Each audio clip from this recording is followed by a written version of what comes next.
Hello, everyone. Welcome back to Survivor Talks with Mike. Today we will be covering Survivor 42, Episode 3. After last week's format seemed to work well, I'll be sticking with that going forward.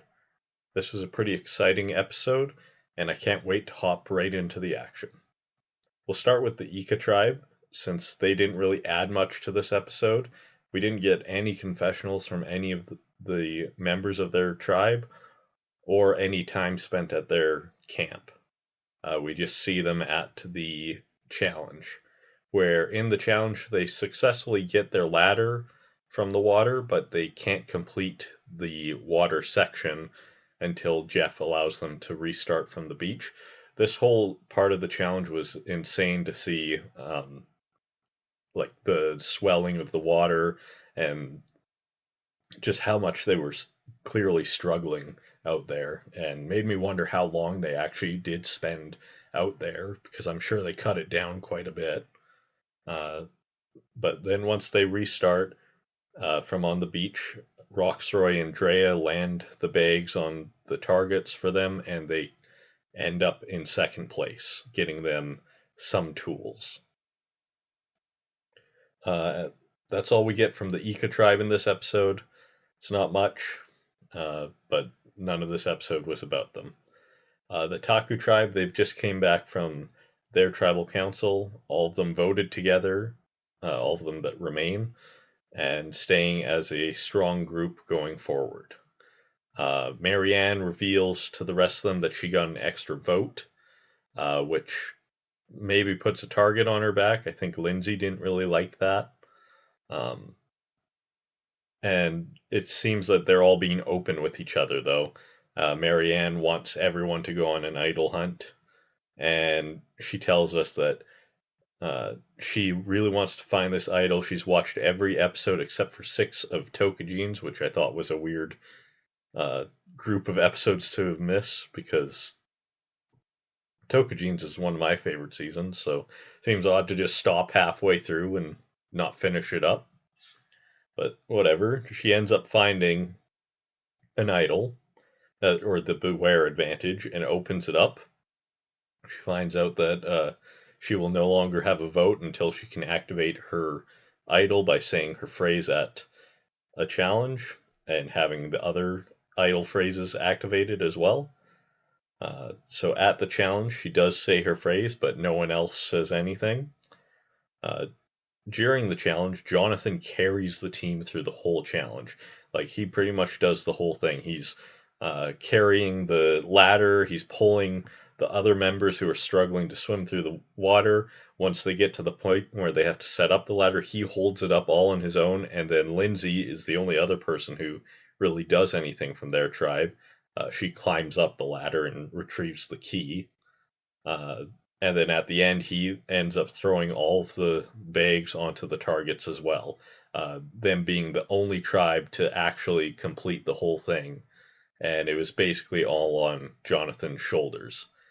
Jeff congratulates him for his individual performance, and then because they finish first, they get to send 2 people to Shipwheel Island. They end up choosing Chanel from the Vati tribe, and then Omar volunteers to go from their tribe. During their trip to Shipwheel Island, Chanel tells Omar that she needs his vote. So Omar says that they should do whatever benefits the both of them.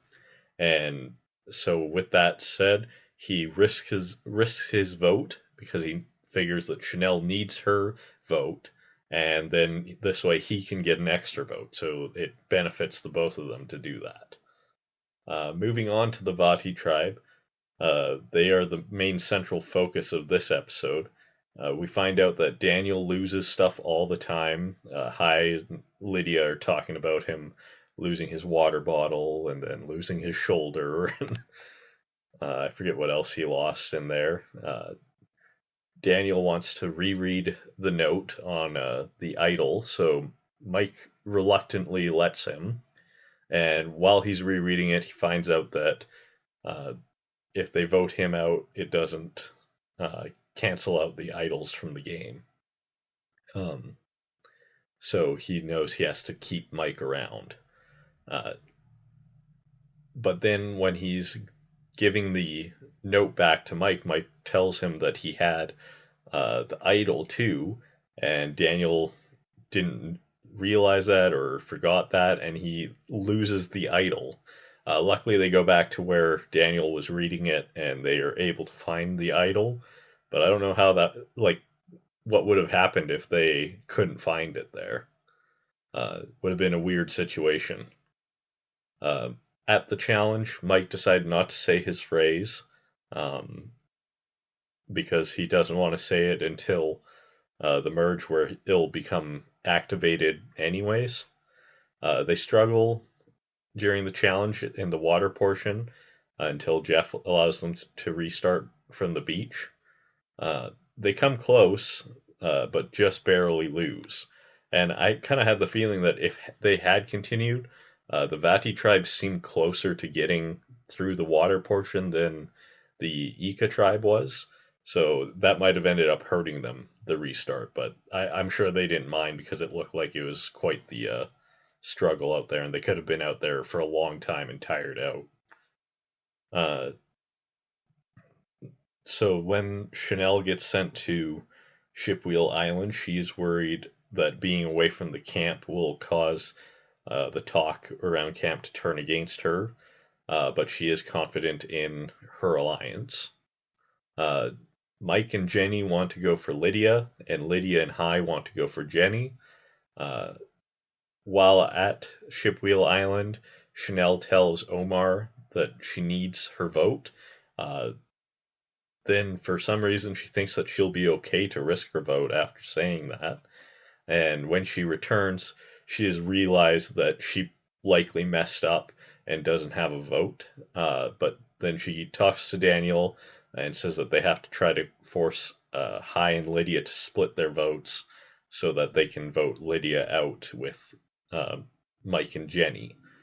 Um, it's a good idea, but I think the way she goes about it doesn't work so well. She ends up sounding a little too forceful, which Hai realizes sounds a little bit weird. We then get to go to a very long tribal council where, right off the bat, Daniel says why he will lose this game, which I thought might be a little bit of hinting towards one of two things. Either it's saying for sure that he will lose, or he's going to redeem himself throughout the series. But I think it's more likely saying that he's not going to win. It could even mean that he makes it all the way to the end and loses, but he will not win. Um, we then see that both Mike and Chanel won't have votes, showing that Chanel and Omar both had risked their votes, which we already seen in the episode, but Chanel just finds that out here. So the result is a tie between Jenny and Lydia, 2-2, which obviously confuses Hai as to why two people didn't vote. And then on the revote, it's a 1-1 tie, which again, Hai is like, where are the votes? Mike and Chanel then have to reveal that they didn't vote. They don't have to say why they didn't, but just that because of circumstances in the game, they couldn't vote. Daniel immediately says that he doesn't want to go to Rocks, which I think basically gives up the game right there. Hai then knows that he can just stand his ground, and Daniel will switch his vote to avoid going to Rocks. He then also throws Chanel under the bus, trying to get away from that alliance and in with Hai and Lydia. And Hai apologizes to Jenny, but he says that he will not budge, which is exactly the right thing for him to do. I don't know if he would have done that still, even if Daniel hadn't revealed he didn't want to go to Rocks, but I think it would have been the right move anyways. Mike tries to push him to change, but he still won't, and so in the end, Hai and Daniel agree on voting out Jenny. Jenny, she seemed like a very nice lady who could have been very good at the game, though it didn't appear that she fought too hard at the end, but I think they just cut out some of the stuff because Hai was just standing his ground, so there wasn't much she could do. She was very good at puzzles, as we saw in the first episode, and she did seem to have decent reads on the other people on like when she went to Shipwheel Island. With such a crazy way to go out, I wouldn't mind seeing her return to play again, despite being such an early boot. Um, she does seem like she has all the skills necessary to go far in the game. She just got a little unlucky here, especially with two of her allies not having votes. My review for this episode had some pretty incredible moments, especially for such an early episode. The challenge had the crazy stoppage due to how rough the water was, which was kind of insane to see. Um, Completely new that. The tribal council was also a lot of fun, though it was all due to bad gameplay on the parts of both Chanel and Daniel. Like, Chanel should have never risked her vote in the first place, and Daniel shouldn't have revealed that he was not willing to go to rocks right away. Hai also had a great read, on the other hand, for pushing the tiebreaker onto Jenny. One knock on this episode is that we didn't get anything from the Ika Tribe, uh, which they weren't important to the story of this episode, but so far every episode has been very balanced across the entire cast, and this is the first episode that isn't. I give episode 3 a score of 8.5 out of 10. My predictions going forward, I believe that we will get more from the Ika tribe in the next episode, including them finding their idol. The Taku tribe, I believe, is a strong unit, but Lindsay may push for them to get rid of Marianne since she has both an extra vote and an idol. And then at the Vati camp, I think things will look very different going forward. Daniel might have imploded his game at the remaining four, and the remaining four could turn against him as an easy vote out. But I do think there is a path forward for him through Hai and Lydia, and he could very easily get himself in with them by revealing that Mike has an idol and trying to convince them that they need to get rid of him before it gets activated. Based on how he handled himself at Tribal Council, however, I don't have much confidence in him. Like, he's supposed to be a lawyer, and I don't know after seeing that I would ever want him to represent me. He just didn't seem to argue his case very well.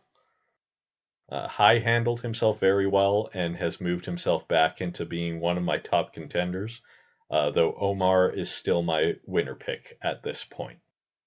That's all I got for this episode. It was very exciting to watch this one. I had a lot of fun with it. If you want to see the next episodes, please subscribe. And if you like this video, please hit like and come back for the next video.